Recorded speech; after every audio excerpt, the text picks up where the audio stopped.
Hi friends, ప్రపంచంలో ప్రతి ఒక్కరూ డబ్బు గురించే జీవిస్తారు. డబ్బు సంపాదించడానికి మాత్రమే పరిగెడుతూ ఉంటారు. డబ్బుని కష్టపడి సంపాదించుకోవాలి గాని మనం తయారు చేసుకోలేం. ఒకవేళ తయారు చేశారనుకోండి, అత్యాశకు పోతే జైలు పాలవుతారు. కానీ మీకు ఎప్పుడైనా అనిపించిందా, ఈ డబ్బు అసలు ఎలా తయారు చేస్తారు, ఏ పేపర్ వాడతారు, ఏ సిర ఉపయోగిస్తారు, ఎక్కడ తయారు చేస్తారు అని మీకు కూడా తెలుసుకోవాలని ఆసక్తిగా ఉందా? ఈ వీడియో మీకోసమే కాబట్టి ఈ వీడియోని ఎక్కడ స్కిప్ చేయకుండా చివరి వరకు చూడండి. Let's start our today episode. మన దేశంలో తయారయ్యే 10 రూపాయలు, 20 రూపాయలు, 50 రూపాయలు, 100 రూపాయలు, 500 రూపాయల నోట్ల వెనుక ఎంత కథ ఉందో తెలుసా? నిజానికి ఏమి తయారు చేసే పద్ధతిలో చాలా పెద్ద విధానమే ఉంటుంది. నిజానికి మనం వాడే నాణాల వెనక ఢిల్లీ సుల్తాన్ అయిన షేర్ చాట్ సూరి అనే ఆయన ప్రవేశపెట్టారని చెబుతారు. అలాగే 1861లో రూపాయి నోటు వెనక వాటర్ మార్కు కూడా ప్రవేశపెట్టారు. 2 రూపాయల నోట్లు తయారు చేయడానికి వాడే కాగితాన్ని విదేశాల నుండి ఇంపోర్ట్ చేసుకుంటాం. ఎందుకంటే ఆ కాగితం చాలా ప్రత్యేకమైనది. మన దేశంలో అంతగా పేపర్ ఉత్పత్తి లేదు. సరే, విషయానికి వెళ్దాం. డబ్బుల నోట్లోనూ ముద్రించే అధికారం రిజర్వ్ బ్యాంక్ ఆఫ్ ఇండియా ఆర్బీఐకి మాత్రమే ఉంటుంది. దేశంలో ప్రతి బ్యాంకు ఆర్బీఐ సూచనలతో అనుసరణలోనే నడుస్తుంది. ఒక రకంగా ఇది బ్యాంకులకే బ్యాంక్ అన్నమాట. అన్ని బ్యాంకుల్లో ఆర్బీఐ బ్యాంక్ ముద్ర ఉంటుంది. ఇంతకీ కరెన్సీ నోట్లను ఎలా తయారు చేస్తారు, ఆ విధానం ఏంటో తెలుసుకుందాం. ప్రొడక్షన్ ప్రాసెస్, తయారు చేసే విధానం. నోట్లను తయారు చేసే కాగితం మన రోజు చదువుకునే కాగితాలు కాదు. ఇందులో 70% వరకు కాటన్, 30% వరకు లయన్ ఉంటుంది. కాటనే లైన్. అన్ని పెద్ద పెద్ద కట్టలుగా రూపాయలు తయారు చేసే కంపెనీకి తీసుకొస్తారు. ఆ రెండుని పెద్ద పెద్ద అంతరాలతో 2 కలుపుతారు. తడిపోయేదాకా మరొక యంత్రంలో ఉంచి పూర్తిగా ఆరిపోయేలా చేస్తారు.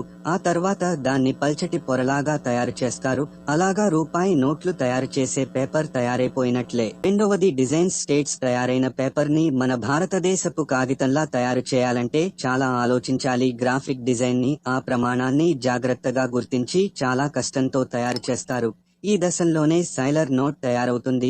మన రూపాయి నోట్ల మీద సన్నంగా మెరుస్తూ గీత కనపడుతుంది కదా. నిజానికే గీత లేకపోతే ఆ నోట్ చెల్లదు. ఆ గీత ఉన్న నోటు చెప్తుంది అది అసలు నిజమైన నోట, నకిలీ నోట అని. అందుకే పేపర్ తయారైన వెంటనే ఈ ముద్ర వేస్తారు. పేపర్లు కట్టలుగా చేసి ఒక యంత్రంలో ఉంచి పట్టి పేపర్ మొత్తం ఒకే లైన్లో వచ్చేలాగా ముద్రిస్తారు.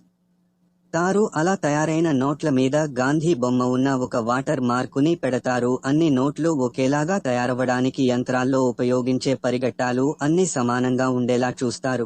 మీరు నోట్లపైన నెంబర్స్ చూసే ఉంటారుగా. ఒక నోటు మీద ఒక నెంబర్, మరొక నోటు మీద ఇంకో నెంబర్ ఉంటుంది. వాటిని సీరియల్ నెంబర్స్ అంటారు. చాలా జాగ్రత్తగా ఒకే లైన్లో వచ్చేలాగా సీరియల్ నంబర్స్ ని ఉపయోగిస్తారు. అలా తయారైన నోట్లను క్వాలిటీ ఇన్స్పెక్టర్ ద్వారా చెక్ చేస్తారు. కంప్యూటర్లో చూసిన నోట్లు సరిగ్గా ఉన్నాయా లేవా, ఉండవలసిన మార్కులను కట్టగా అమరిచారా లేదా అని చెక్ చేస్తారు. Number 3 currency number, current stage. ఇది చాలా ముఖ్యమైన దశ. తయారైన నోట్లను వాటి విలువను బట్టి వాటి రంగులను అమరుస్తారు. ఎంత రంగు వాడాలో, ఏ నోట్లకు ఏది వాడాలో ఖచ్చితంగా తెలిసి ఉండాలి. రంగు కలపడంలో లేదా ఉపయోగించడంలో ఏమాత్రం చిన్న తేడా వచ్చినా పేపర్ నాణ్యత మొత్తం దెబ్బతింటుంది. అందుకే చాలా జాగ్రత్తగా ఎంతవరకు కలపాలో అంతే తెలిసి ఉండాలి. ఈ రంగు కూడా అన్ని వాటికి ఒకలాగే ఉండేలాగా ఒక యంత్రాన్ని ఉపయోగిస్తారు. ఇది ఆ యంత్రంలో నుంచి బయటికి వచ్చిన తర్వాత చూస్తే నోటు పూర్తిగా తయారైపోయింది కదా అనిపిస్తుంది.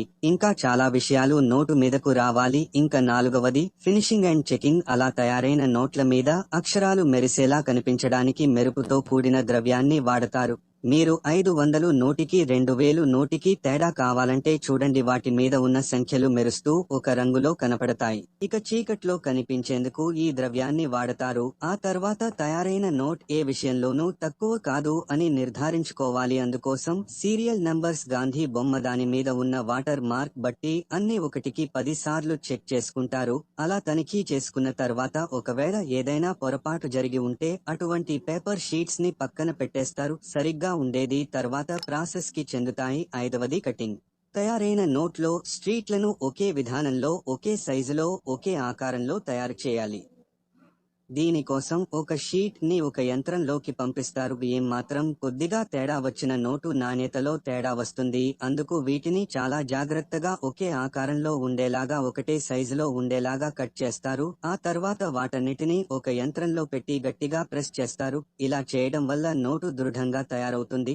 ఇంకా 6వది ప్యాకేజ్ తయారైన నోట్లను ఒక ప్లాస్టిక్ కవర్ ద్వారా మంచిగా ప్యాక్ చేసి రకరకాల డబ్బాల్లో పెడతారు. అలా పూర్తి సెక్యూరిటీతో బ్యాంకులకు పంపిస్తారా? అలా బ్యాంకుల నుండి మన చేతికి వస్తాయి. మన దేశంలో లోను తయారు చేయడానికి 4 నోట్ ప్రెస్లు, 4 నాణాల ప్రెస్ల ఒక పేపరు మిల్లు ఉన్నాయి. నోట్ ప్రెస్ మధ్యప్రదేశ్ లోని దేవాస్, నాసిక్, సెల్, బోని, మైసూర్ ప్రాంతాల్లో ఉన్నాయి. మన దేశంలో సంవత్సరానికి 265 కోట్లు తయారయ్యాయి. ఇక్కడే మనం ఎక్కువగా ఉపయోగించే 10 రూపాయలు, 20 రూపాయలు, ఒక 100 రూపాయలు, 200 రూపాయలు ఇక్కడే తయారవుతాయి. మధ్యప్రదేశ్ లోని ఓ సింగర్ ప్రెన్ లో పేపర్ను తయారు చేసే మిల్లు పేపర్ను తయారు చేయడానికి విదేశాల నుండి ఇక్కడికి పేపర్లు వస్తాయి. టంకసాలు అంటే నాణాలను ముద్రించే హైదరాబాద్, కోల్కతా, ముంబై ఉన్నాయి. ఒక చిన్న కరెన్సీ నోట్లను తయారు చేయడానికి ఎంత పెద్ద కష్టమో చూసారా? ఎన్ని దశలు మారి మన చేతిలోకి వస్తుందో చూసారా? అందుకే డబ్బుని